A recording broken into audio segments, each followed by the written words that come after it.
Welcome to this edition of Mississippi Happening Podcast. My name is David Oles, and Jim Newman cannot be with us today. This is the second episode of the series, Religion and Politics in America. We had a great conversation with the Reverend Hugh Hollowell in the first series, and I am equally excited to get this episode started as well. Joining us today is Robert S. McElvaine. I ran across him during doing research for the series, and also he was recommended by a friend of mine. He is an historian. He is emeritus professor at Millsaps College in Jackson, Mississippi. He's the author of 8 books, and he edited 3.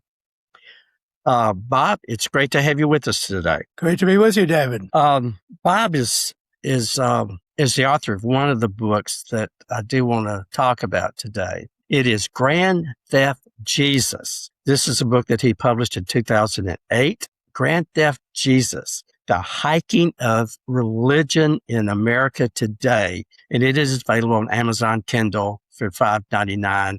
I bought the book, and it is a very good read. These are a couple of reviews of the book, and the first one comes from Governor William Winter. Former governor. He wrote, McElvaine, in writing this book, is performing a great service for the American people by opening our eyes to the political and spiritual slippery slopes we find ourselves in.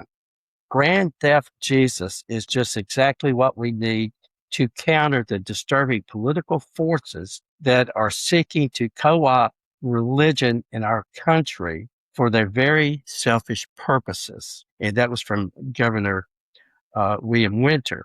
There's another one, 2 more I want to leave with you. And this is from Reverend Alan Story, Calvary Methodist Church, South Africa. Jesus never wrote a book, but I recognize his handwriting in Grand Theft Jesus. Like Jesus, McElvaine uses lively illustrations and a serious sense of humor to cleanse the temple of exclusive and exploitative religion. And that was Alan's story. And finally, and this is George Carlin. He wrote, if Robert McElvaine had been Jesus's lawyer, Pontius Pilate would have released him on his own recognizances. I love that. And that's from George Carlin. So, Bob, talk to me. That was 2008. What do you think about 2026 and what's happening today? Well, it's a whole lot worse. At the time I wrote the book, this movement of the religious right was gaining strength. I was very disturbed at so many people who call themselves Christians, and this was the case even nearly 20 years ago when I wrote the book. I suppose I was already writing it actually 20 years ago, and who don't seem to teach what Jesus taught. There's so many that they preach what I refer to in the book as easy Jesus. You don't have to really do anything. You don't have to follow any of the hard stuff that Jesus taught. You just believe in Jesus and he will make you rich. Well, that's not what Jesus said, not by a long shot. And people and of course I call it easy Jesus because you don't have to sacrifice anything except send money to the preacher. But you're promised even when you send money to the preacher, you will get returns, not in terms of blessings, unless you count monetary blessings, you might. So it's a total perversion of what Jesus taught, and I found that upsetting. Back when I was working on it, and even before that, going back even to the time of Jimmy Swaggart and Jerry Falwell and such, a friend of mine who's a Methodist minister and also a professor of religious studies, very much a Jesus follower himself, got so tired of these people who call themselves Christians taking the name, that he said, if you're going to call me a Christian and lead to me being associated with those people, don't call me a Christian. Call me an SOB if you want, but not a Christian. And that's kind of where things are. People who actually believe in the teachings of Jesus are people who those who claim to be Christians scorn. They say, well, one of the things uh, I have a lot of sort of humorous things to make a point in the book, but one of them I have a 9+5 theses. 90. I didn't have enough. I couldn't come up with 95 theses like Luther, but so I had 9+5 about the book, and one of them is that the principal thing that Jesus taught was empathy.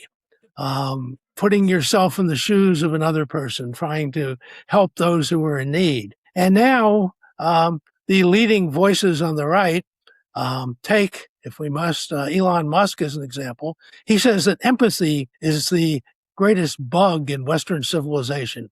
Empathy will destroy Western civilization. We can't have any of that. I guess we need to have people pursuing a $1 trillion fortune instead. That's what Western civilization is all about. And of course, he's not totally wrong. A good deal of Western civilization has been more that way, but it certainly is not what Jesus taught. Gotcha. I remember many years ago, The Prayer of Jabez was a book that came out, and it was all about wealth and power. Talk to us a little bit about, let's talk about the separation of church and state for a little bit. Tell us about that. Well, it's one among many of the things that the Christian nationalists, as they call themselves, totally pervert from what was the American way. They claim that the United States was founded as a Christian nation. That's absolutely untrue. In fact, the ideals of the United States came out of the Enlightenment, which was a movement towards rationality and away from just believing in supernatural things. Most of the people who were the leading figures of the American Revolution and writing the Declaration and the Constitution were deists. That is, that they believed that there had to be a God as a sort of, they referred to as a watchmaker who sort of set everything in motion, and then just let the motions of the watch, the gears of the watch, be guided by the laws of science and not particularly intervene with it. But one of the things they were most worried about was that as they looked at history and looked at what was going on in the 18th century and centuries leading up to that in Europe, was that everywhere the church was combined with the monarch, with whatever the government was. And this was a disaster because you had to either follow the religion that the monarch imposed on you, or you were going to be in big trouble. And so they intentionally set out to have the churches, any religions, not just Christians, that should arise or be brought to America to be on their own, be free to practice whatever they wanted. They wanted religion to be free from government and government to be free from religion. To the point where Thomas Jefferson, of course, the principal author of the Declaration of Independence, was extremely impressed reading the Gospels of Jesus. And he said, this is the greatest moral code anybody has ever created. And so, but he wasn't into the supernatural parts of it. And so he wrote his version of a Bible, which was not him saying anything, but simply putting all of the moral teachings of what people must do and how they should get along with each other and help each other and remove the supernatural things. And this is basically where our country was coming from. They didn't want, they saw it bad for religion to have the government controlling religion, because it necessarily meant that this is only going to be one religion and all others will be repressed.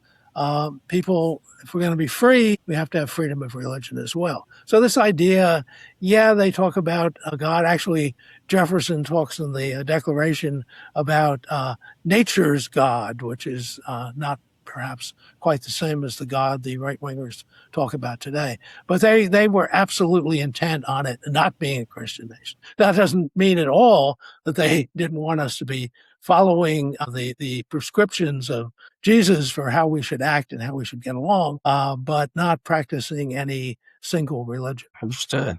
Thank you. How does Christian nationalism, how does that or does it relate to fascism? Very much so. There's this idea of Christian nationalism. It's using religion to seize absolute power is common, whether that be from monarchies in the past centuries or from fascist movements in the 20th century. The idea that you can say that you are somehow chosen by God, God chose our country, and they usually insist God chose me, whoever the leader is says chose me, and therefore you should obey me the way you would obey God. The Christian nationalism, Jesus wasn't in favor of nationalism. Um, Jesus wanted to welcome the stranger, all this sort of thing. Christian nationalism is simply an attempt to use religion to gain power. Christian nationalism is the equivalent of Islamic nationalism. It's the equivalent of the mullahs in Iran, the Afghanistan, these places where they want to impose. And they're talking, these Christian nationalists talk about wanting to create Christian laws that everyone in the United States must follow at the same time that they're ridiculously warning us that Sharia law is about to be imposed on us. I don't think so. But the Christian laws might be a little bit different, but they would be very similar, and people would be being punished, being imprisoned, perhaps even killed for going against some law of a particular religion. It's ridiculous. Yeah, and that's kind of frightening. And I've always thought like you mentioned earlier, the separation of church and state is for the protection of the church. I mean, that's just my humble opinion. Well, your humble opinion is right.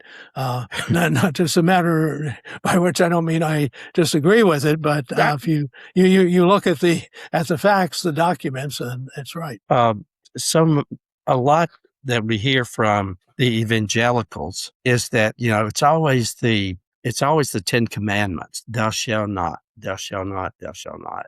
They talk about the 10 Commandments, but one of the things they seem to overlook, and something that I go to a lot, try to go to a lot, is the Beatitudes. You've got the 10 Commandments here, and then you've got the Beatitudes over here. What are your thoughts about that? Well, first of all, the 10 Commandments, as you very rightly and appropriately said, are "thou shalt not," things that you're not supposed to do.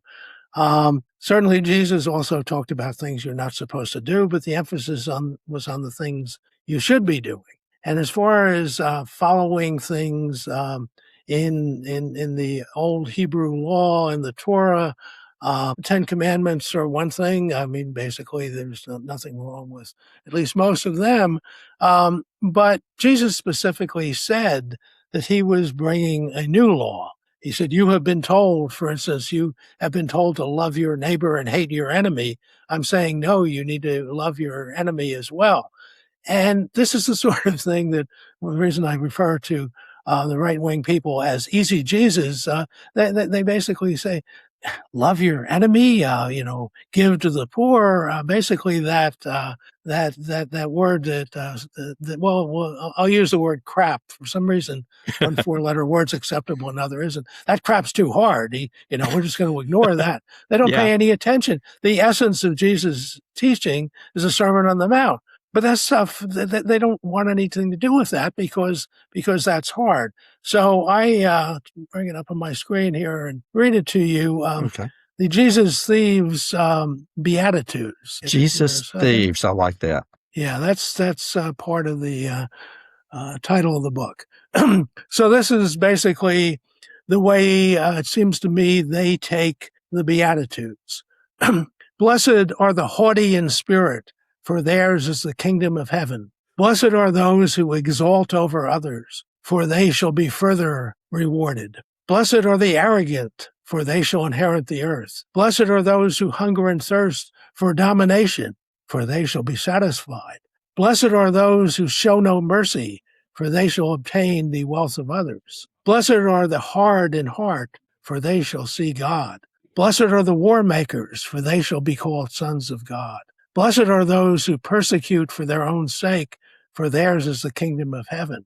Blessed are you when you revile others and persecute others and utter all sorts of evil against them falsely on my account. So that's, of course, meant to be somewhat humorous, but it is also, I think, a pretty accurate way of the way they are reading Jesus. One of the, in many Bibles, I'm not sure which ones do it that way, but the words of Jesus are written in red. And one of the things I say in Grand Theft Jesus is to most of these Christianity light people, that's LITE, like not fattening. Actually, maybe it is fattening. They want to be fattened, but anyway, to them the words in red are the unread words. They really pay almost no attention to anything Jesus said. What do they focus on politically? They focus mainly on homosexuality and abortion. And as far as homosexuality is concerned, I believe Paul may have mentioned something here and there. I mean, some of these people are closer to Paulists than they are to Christians. I know a lot of biblical scholars believe that there were two different Pauls, the good Paul and the bad Paul, but because some of the things don't seem to line up at all. But basically, if you look at anything Jesus said, he never condemned homosexuality. They go back to Leviticus, and a man shall not lie with another man as with a woman. And as a result of that, because it's an abomination to the Lord your God. Well, there are 613, I believe, laws in the Mitzvot in the Hebrew Bible. As far as I can tell, almost nobody pays any attention to any of them. But they want to emphasize this one in particular. When again, Jesus said, that's the old law. I'm telling you something different. It's interesting to me. They also use that same term for it's an abomination to the Lord your God on all sorts of things, like wearing clothes appropriate to the other sex. Well, for the most part, men still don't do that, but women have been wearing clothes, it's men's clothes with no problem for a long time. But it's an abomination to the Lord. They should have done to them, I guess, whatever they want to do to homosexuals. But also, right, it says a man shall not lie with another man as with a woman. It says absolutely nothing, as far as I can see, anywhere in the Bible about a woman lying with a woman as with a man, which I guess is either. I mean, we need to keep in mind that these are not laws from God. These are laws made up by an ancient civilization, a bunch of men who were creating laws that they thought should be nice laws, and kind of like the Christian nationalists today, trying to put the seal of God on them. And it may have never occurred to them that women could do things with other women, but it's not there. And yet, of course, people today have no idea of that, and they just say, all this was condemned by God. Well, Jesus did not condemn it. That's not to say he approved of it, but if he thought it was like the most important thing, you'd think he would mention it. Same thing with abortion. Abortion was very common in the ancient world, and the time Jesus was around. Never said anything about that either. And again, that doesn't mean he was saying it was a good thing. Certainly not that, or that he was thought it might be a bad thing. But it clearly was not what he was emphasizing. What he was emphasizing, and I don't know, I saw this number, I can't remember what it was, but something like 500 or 600 times he talks about the requirement to help the poor, help the destitute.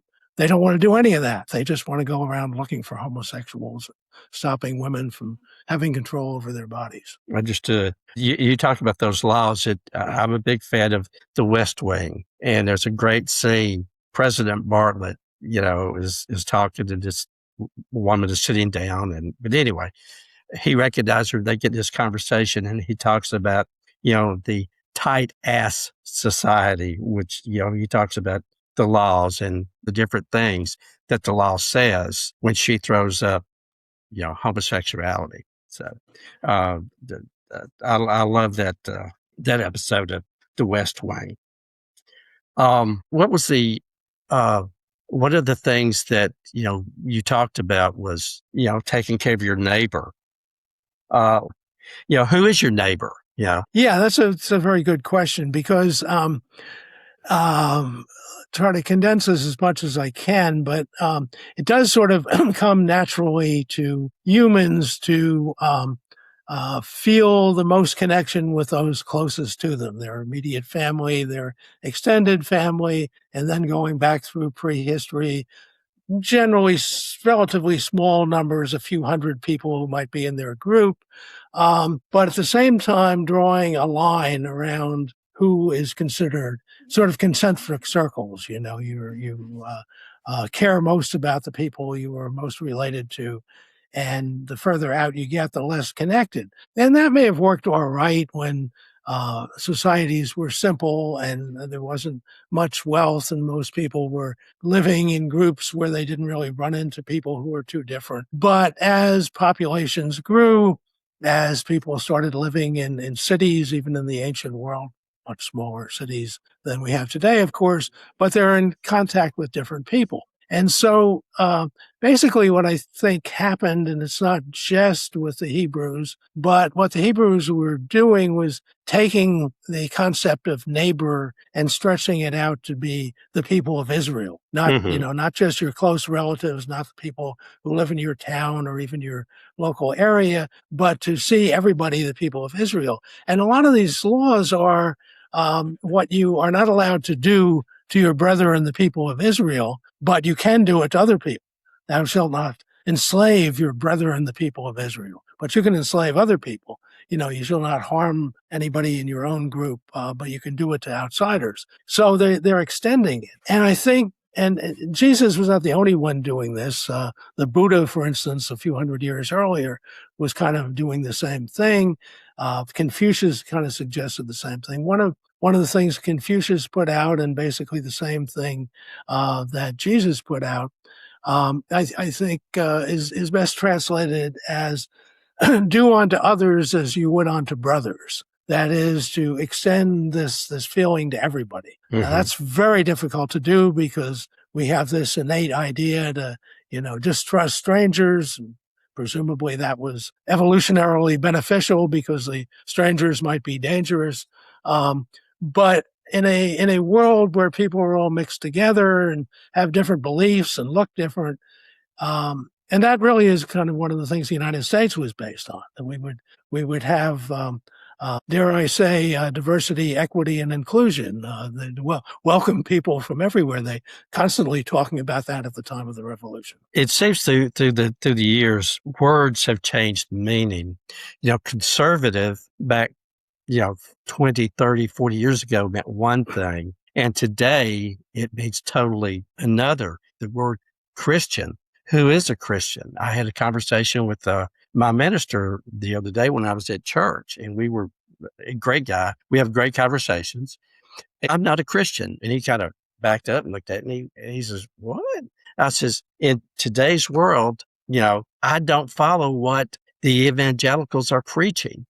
I don't consider myself one of them. I don't consider Jesus light. I am a follower of Christ. When Trump came into office, all of these Christians, evangelicals, followed him. Help me to understand why they did that, or why are they doing that? Well, I don't know. It makes no sense, except, there are a lot of people who kind of want to be told what to do.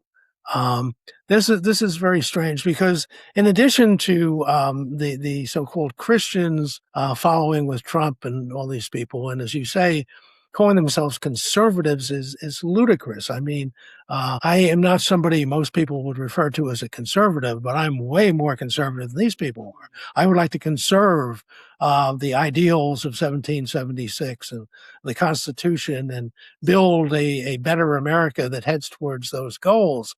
But these people want to overturn it all. They are basically fascists. I mean, and they're following Trump made the same sort of appeals that Hitler did and uses the same tactics where he just repeats the same thing over and over and over like advertisements do. And it just seeps into people's head and they believe it. And I mean, if Trump says it, there's probably a 99% chance it's not true. He just occasionally might stumble into the truth, but he will say absolutely anything, constantly just making stuff up, ridiculous numbers. He's going to cut drug prices by 1,600%, which means he's going to be giving us back money, I guess, if we pick up prescriptions. He doesn't understand math. He doesn't understand history. He doesn't understand literature or anything. But he does somehow have this appeal to people. And one of the really strange things about it, they're not progressive, they're not conservative, they're regressive. They want to take America back. And the question is, take America back from whom and to when? And basically they want to take America back from people they don't define as white, people who are not Christian, people who are not men. The slogan of the 1868 Democratic National Ticket, and this was when the Democrats were the pro-slavery people, right after the Civil War. They had been the pro-slavery people. And the two sides are very different from today. But the slogan was, America is a white man's country. Let white men rule. So that is exactly where these people are now. They want, and the emphasis on both of those people who are going to rule, not just white but men. And so a lot of these people, their basic problem is a psychological malady that is not listed in the DSM-5, but ought to be. I call it MID, acute masculine insecurity disorder. That they are terrified. They define the sexes as completely opposite, and not opposite in a horizontal way, but in a vertical way. That man is superior to woman, and that then becomes the template for all other groups. White is superior to black, native to foreign born, my religion to your religion, all the rest of it, based on this template of man is superior to woman. And the really ironic thing, there's a lot of ironic things, but the one that's most ironic to me is the followers of the leaders, in this case Trump, turn themselves by their own definition into women. That is, dear leader, tell me what to think. I don't know what to think. It's sort of like Elsa in Casablanca. Oh, Rick, you will have to think for both of us. Tell me what to believe. Tell me what is true. They bow down before the leader, and this is exactly what they think is the proper role for women. And yet at the same time, they're sort of tying themselves to the leader who they think is real manly, who is not real manly at all. He's about the opposite of that. But he's totally into this masculine insecurity thing himself, always boasting about the size of his organs and all sorts of nonsense. And so, but somehow, if we give ourselves entirely to this guy, his quote unquote masculinity will somehow infuse itself in us. But they're not acting the way they think men should act at all. Gotcha. And it seems that a lot about power. You look at what people said about Trump before he was elected in 2016. You look at what they said about him. Marco Rubio, J.D. Vance, and the late Lindsey Graham.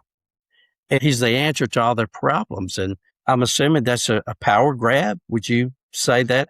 Would you agree with that? Oh, definitely. I mean, essentially the whole Republican Party. You talked about the word conservative Republican. That I don't know whether there's any way to force them to change their name, but the Republicans absolutely do not believe in a republic anymore. They believe in an authoritarian government.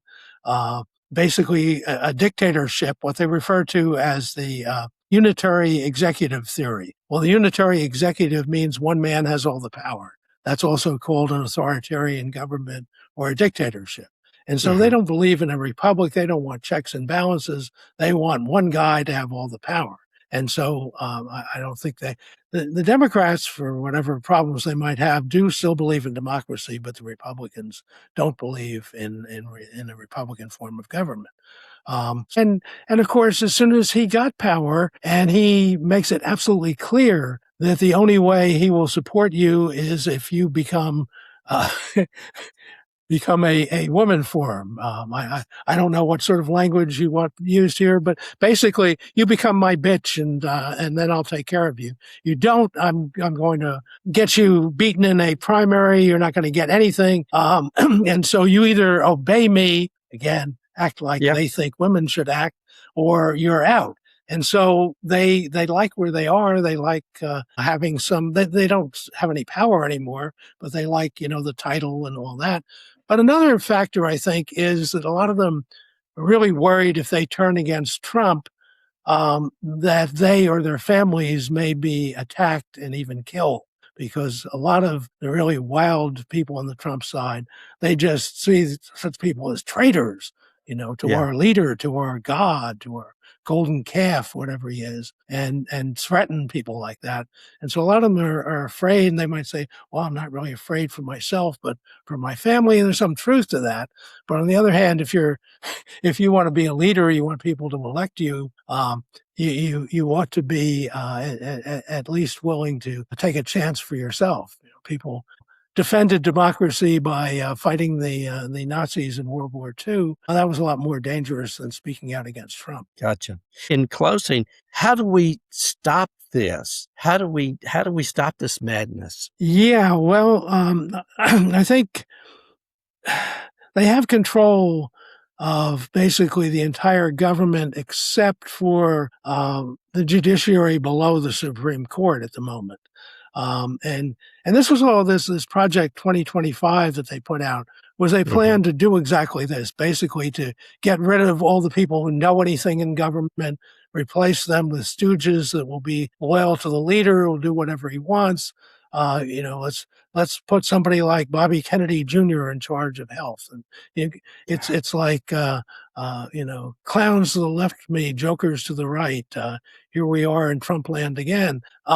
And they put these people in there. They got rid of the experts. They got rid of even national intelligence. This joker that he put in charge of national intelligence, they had already weakened it, and Trump paid no attention to anything he didn't like from national intelligence anyway.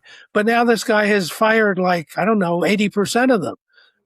We're much more open to a terrorist attack, open to making stupid mistakes like getting into the war in Iran, because those people aren't around, and those of them who do know what they're talking about who are around, Trump and the people around him pay no attention to. So as far as what do we do about it? Well, in the short run, we have to have the Democrats take over at a minimum the House in the elections in November. There's a growing chance they can take over the Senate as well, and they can put some check on Trump as a result of that. They'll be in control of holding hearings. Another thing that Trump and such authoritarians always do is use the position to just rake in as much money as corruptly as possible. I mean, it's unheard of what he's doing in corruption. Talk about Warren Harding. He had some bad folks around him, or Nixon even. There's nothing in comparison to Trump. He has, just in the whatever it is, 16, 17 months since he came back into office, probably taken in $4 billion. He gets schemed. He becomes more brazen all the time. Now he's setting up a thing where for $100,000 a month, a stock trading company can get advance word on what he's going to do so that they can do insider trading. He just comes out and says that, that's just what we're doing. His foreign policy runs on who will give him money. And so it's just, so we've got to get some check that way. In the longer run, a big problem is the Supreme Court, that they have these people, and a couple of them won't go quite as far as the really extreme one, but they said that the president is basically above the law. Yeah. And they're destroying, they've destroyed the Voting Rights Act, Take America Back to when? Well, certainly before the mid 60s, but back further and further and further, back to when we had a monarch, before the American Revolution. So the first step is trying to make sure that they're unsuccessful in stopping an actual free and fair election. They're intent on that now because there's no question that they will lose disastrously in a free and fair election, at least lose the House that way. And so they want to stop mail-in voting. They want to stop people from being able to use the IDs that they've used before their birth certificate has to be brought in to vote. I mean, it's ridiculous. But even if they don't get that passed, he is very likely to declare a national emergency and either call off the election entirely or send troops or his various goons from ICE to polling places to stop people from voting. So the first big hurdle is to get by this November election, get Democrats back in to serve as some sort of check on his power. And then we have to move towards getting somebody decent in the presidency in 2028. Well, Bob, thank you so much. Any closing remarks for us? Well, I always say I'm a congenital optimist. All the evidence to the contrary notwithstanding, but I remain optimistic. But I guess given our subject, I'd say be a Jesus follower. Actually, read what Jesus said and try to do that instead of what these people who claim to be Christians are telling you he said. I totally agree with you. Well, Bob, thank you so much. I do appreciate you joining me today. And Jim, could not be here, so we do miss him. And I want to close with this. Hopefully you guys like what you saw. We do need subscribers. Yes, you can subscribe on YouTube, MS Happenings Podcast. Yes, we do need donations are always accepted and welcome. This is a free service. Cash App is the $ MS Happenings. PayPal is the @ Mississippi Happenings. Also, our email address is mshappenings1@gmail.com. And I will leave you with this. And it follows into what we talked about today is, may we never become indifferent to the suffering of others. Thanks so much. Amen.